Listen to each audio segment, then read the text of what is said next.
Ya, pemirsa, ini menarik yang disampaikan oleh Prof. Suteki tadi bahwa ini seolah-olah kebijakan publik ini sekarang memoderasi ya. Kita lihat ini tanggapan dari sejumlah pejabat mengenai dicabutnya atau dicabutnya larangan keturunan PKI untuk masuk ke TNI. Kita lihat ya, ini jawaban dari atau respon dari Gubernur Lemhanas.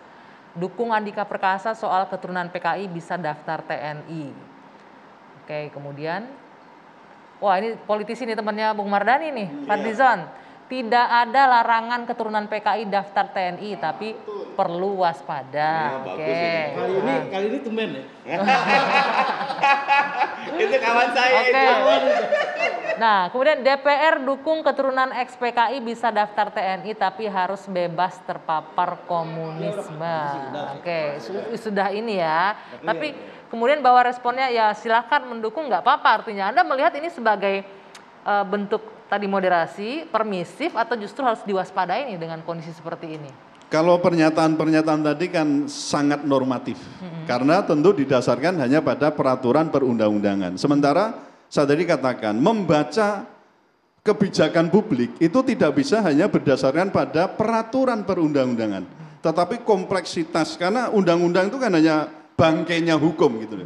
Di luar itu ada persoalan politik, persoalan sosiologis, persoalan agama, ada persoalan keamanan. Ini yang harus dipertimbangkan ketika seseorang mau menyatakan atau membuat sebuah kebijakan publik, termasuk Pak Andika itu. Nah, jadi dalam hal ini pernyataan tadi saya nilai itu adalah sangat normatif, dan menurut saya kebijakan publik yang akan diambil, termasuk tadi Pak Ponto sudah menyatakan itu, mungkin di level de jure memang tidak ada, ya memang kita temukan larangan anak keturunan PKI itu untuk mendaftar atau memasuki ke TNI. Tapi tadi saya katakan, atau saya tadi menyimpulkan dari Pak Ponto, itu berarti ada barrier, ada filter yang untuk menyaring dan memastikan bahwa TNI itu harus bersih dari komunisme. Mbak Anda sepakat juga kalau melihat ini mulai memoderasi ataupun sedikit permisif mengenai ini nih dengan pernyataan Pak Andika ini?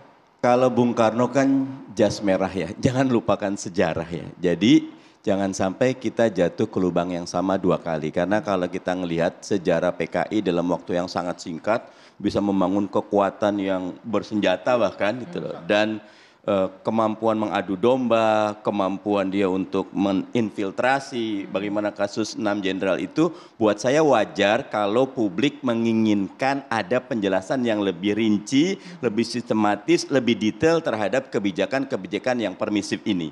Walaupun tetap semua warga negara bersamaan kedudukannya di dalam hukum dan pemerintahan. Tapi kalau kita lihat kan jelas, penjelasan Pak Ponto juga jelas, bukan anak PKI-nya kok, bukan keturunannya, tapi pahamnya yang tidak boleh masuk ke tubuh TNI. Nah itu yang maksud saya penjelasan lebih lanjut dari apa yang disampaikan Jenderal Andika. Bahwa ideologi hanya dapat dilawan oleh ide lainnya.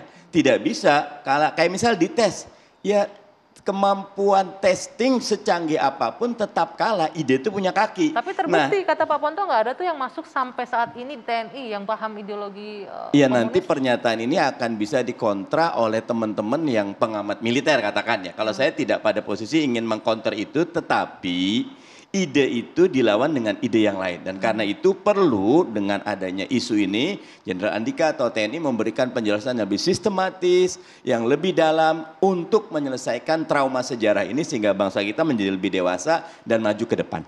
Oke, satu lagi sebelum ditutup, apa kalau Anda melihatnya resiko jika ada nih kalau nih ya worst case skenario nih ada masuk di tubuh TNI, apa resiko terburuk kalau misalnya ada keturunan PKI masuk di TNI akhirnya?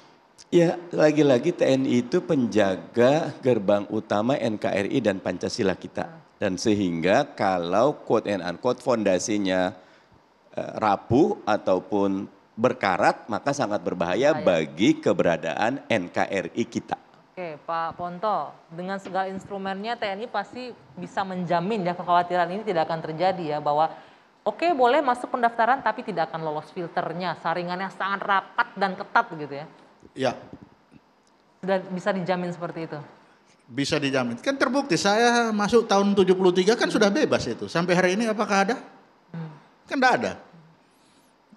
Oke, jangan ambil yang lain-lain. Angkatan saya masuk tahun 73 itu aturan itu sudah berlaku. Lalu diperkuat 2004 kan. Nah sampai hari ini coba siapa yang muncul? Nggak ada kan. Dalam perjalanan nggak usah lihat ini siapa di belakang. Begitu lain-lain sendiri karena TNI itu kan homogen. Sangat homogen. Begitu ada sedikit saja orang Jawa bilang nyeleneh itu kelihatan sekali. Itu langsung geser.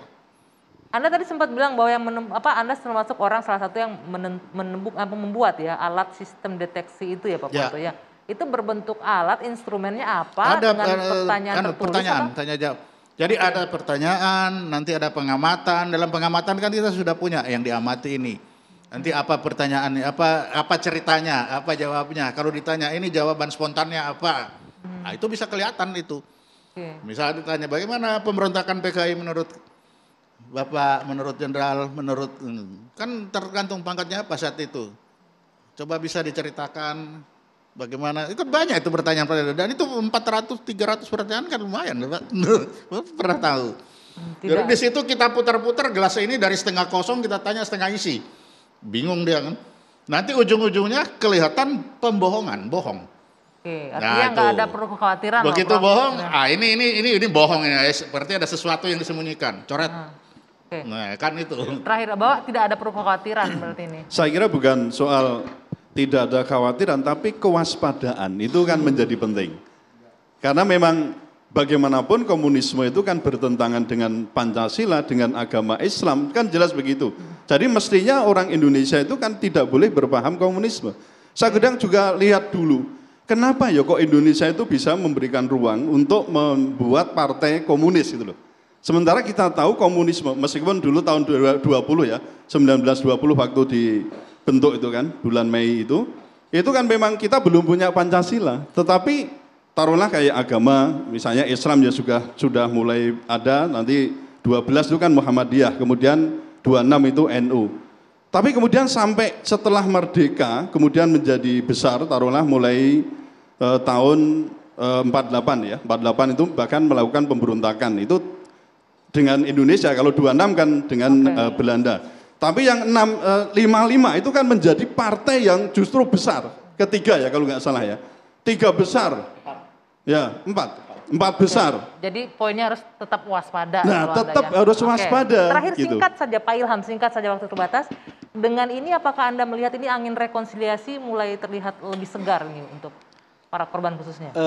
Saya mundur sedikit ya. Jadi yang pertama itu saya selalu lihat bahwa apapun yang terkait PKI itu kemudian langsung menjadi sangat aktual, kemudian digoreng dan sebagainya. Sementara kita lupa bahwa ada banyak juga ideologi-ideologi lain yang merongrong bangsa ini sebetulnya. Itu juga harus diwaspadai juga ya. Dan itu cukup karena serius. PKI punya sejarah yang sensitif lukanya sampai sekarang bagi bangsa. Sebut aja tadi disebutkan oleh Bung Ali itu bahwa ada trauma sejarah. Sebetulnya juga perlu dikaji ulang. Siapa sih yang mengalami trauma itu? Bangsa Indonesia atau PKI-nya sendiri? Itu juga menurut saya itulah sebabnya pentingnya rekonsiliasi. Karena dalam rekonsiliasi itu juga prasyarat utama yang pertama adalah mengkaji ulang. Kemudian pelurusan sejarah. Kemudian ada public remorse.